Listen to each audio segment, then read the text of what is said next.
Alright y'all, I want to make a quick video. So yesterday when I was driving home, I started to smell coolant and I had steam coming up on my windshield, which you can see the mark is still there. And I pulled over real quick and I started looking for coolant leaks, couldn't find it. And then it hit me. I was like, I've never had a radiator, or sorry, not a radiator, a heater core go out. So I was like, let me check. Sure enough, looked in the passenger footwell, and I don't know if you guys can see the wet spot, but it's soaking wet down there. And I'll see if I can do a close-up. Alright, so there's the wet spot. It was really pissing in, and my camera will focus here.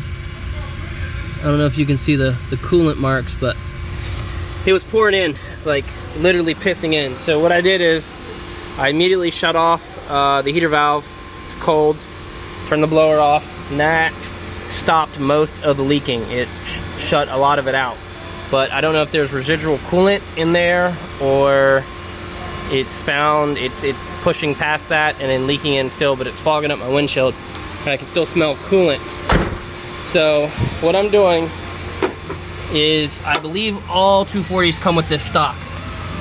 So let me see if I can put this back together real quick, just so you guys can see it. Alright, so when you're looking at the back of the engine right here, these are your heater lines. This hose, these two hoses right here are connected normally, right? And there is this little, I want to say, hose connector. It's a solid plastic tube where these two little hoses connect, and then there's your bottom hose. What I'm going to do is I'm going to disconnect this and leave this plastic tubing in the other end, disconnect the lower line, and then connect them together to make a loop that will bypass the heater core.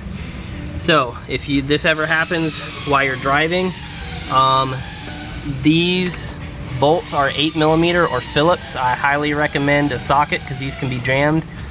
The hoses were really stuck on there, so I had to use 2 pair of pliers to hold each end and twist them back and forth. You want to be careful that these teeth do not tear the hose, or you will be screwed.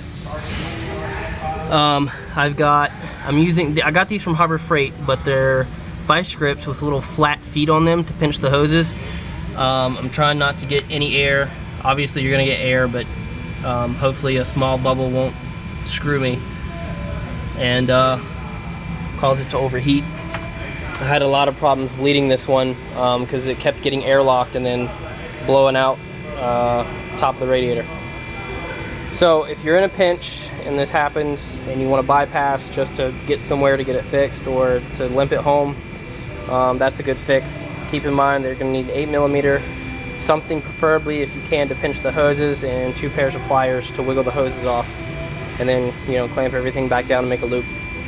So that's what I'm going to do for my quick fix right now. I still have to figure out what let loose. I don't know if it was the heater core itself or a hose or what happened, but something let loose.